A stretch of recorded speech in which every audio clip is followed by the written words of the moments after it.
We're starting with an amazing man, an extraordinary leader, a humble servant leader, Chief Dwaine Perry. He's chief of the Ramapo Lenape Nation. He's no stranger to the front line. From helping to integrate the first barbershop in Suffern, New York in 1965 to serving in the Army as a member of a reconnaissance team, Perry is a man out front, particularly regarding human rights. Upon returning to the US after Vietnam, Chief Perry enrolled in the RCC, where he was instrumental in establishing the college's first student organization for people of color. He later earned a bachelor degree from Pace University and an MS in Community Economics Development from Southern New Hampshire. I don't want to take up too much time in Chief Perry's long bio, but what I will say is that over the last few years, Chief Perry has been an incredible inspiration and leader to so many across our community of the Unity Earth family and all of the other organizations. The work of establishing the museum and the Cultural Museum and the other extraordinary achievements that you've made. You're a man of action, Chief Perry, as well. So we're very delighted and honored to have you here as part of this symposium talking about awakening to humanity's sacred mission. Well, let me thank you. Am I on here, I assume? You're good, looking good, sounding good, Chief Perry. I sort of had recapped a bit of, we were talking about humanity's sacred mission.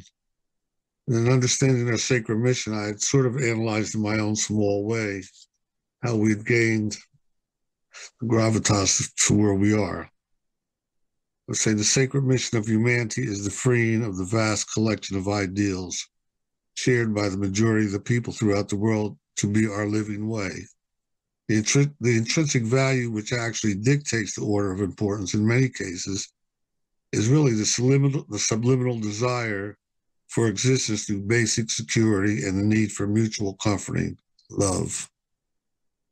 As society matured, an inherent understanding of one's place was weaned from the innate understanding of God, man, and the universe are one, to the gradual alienation from all things innate, with the exception of those we now delusionally refer to or had as the primitive. Lo, we had forgotten and or minimized the fact that all elements and creatures are intertwined at some level. We are now just learning you cannot eat money, you cannot breathe greed, and you cannot drink selfishness nor ego. All qualities and attributes of modernity that so-called primitives clearly understood to be self-destructive. For we are the caretakers of the earth, the sky, and the water, and all of the children therein are our relatives, and we should be mindful and shepherds for them there too. For those of us who have been elevated with the blessing to once again begin the journey inward, let our intellects flourish among all as the softly driven snow of kindness touches upon the earth in each and every one of us. I believe our sacred mission has already begun, as led by Ervin Laszlo, Unity Earth, Ben Bowler, the theory of quantum consciousness, and by so many others. For those of letters have already decried the need for unity as the intellectual path of the profundity that is now well-worn and clearly understood. I'm trying to say we have thought our way back to reality, to be simply connected as an organic part of what was called the primitive perspective of God, man, and the universe as one. Yes, through the brilliant efforts put forth by so many to understand just how one can be part of and communicate with the earth, the sea, the air, and related to all the children thereof is no longer a mystery. For the answer has long been before us, unity. Before the separation, women were of equal to, if not held in more honored status, unity. Before poverty, or were cared for in an honorable way, none were looked upon but nurtured. Unity. Before education, before superiority, the superiority intellect was a self-absorbed profundity to be shared with all. In short, I believe our sacred mission of humanity is simply to walk forward in dignity, knowing the greatest gift we can carry in our hearts, and knowing we are all of creation are responsible for each other. And as such, As such, in many and in small ways, we may simply be kind. Thus, in unity, we will have fulfilled our mission to enlighten and to unify humanity. So I'm told it's to say we have finally learned and come full circle in our life, in our dignity, and in our minds and hearts. And for that, we can thank Ervin Laszlo, Ben Bowler, and so many others for stepping forward into this new millennium and giving me this one moment. As you can see, I was kind enough to give everyone else all kinds of extra minutes to speak. So, and I'm not sure we're at this point supposedly to engage what we can, what we have done. We will, I guess, discuss that in the next session. So, can you keep going, Chief Perry? You've got another 3-4 minutes. If you want to share some of the things that you're doing, you've got the powwow of unity coming up. Right. You've got the amazing work. Please share a little bit about the incredible work that you're doing. All right, thank you. I just didn't want to overstep my area. I've been working fairly diligently for many years to bring us the semblance of humanity to everyone that we've touched. And as such, as I was pointed out, we have begun, we've put together the first indigenous embassy of the Western Hemisphere. Essentially, what we've been able to do at this stage of the game is to solidify, to bring you might say, a home port to those who need to come to the UN, to New York, to do business in a global manner. We've been able to help them with a string of supporting mechanisms, from simple accommodations to basically how to get around into New York and how to manipulate this scene. It doesn't sound like much to many of us, but if you're coming from Bolivia or somewhere in Brazil, you might find catching a taxi in Manhattan rather daunting. In addition,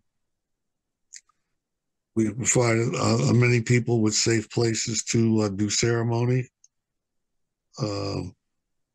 all the time. Well, also, right now, we're working to put together the Ramapo Muncie World Indigenous Cultural Institute, which is actually an institute that's going to be preserving indigenous cultures and also helping younger people take a step forward into a more modern educational system to lift them up. We do a lot of sort of hands-on grassroots work that's often sometimes, at the very least, verbally confrontational. There's a lot of manipulation of things around indigenous children and peoples that we work on. I think perhaps the most important thing that we can do, and I've said it quite a bit, is simply to each day practice a little kindness, because kindness essentially is the answer to someone's prayer.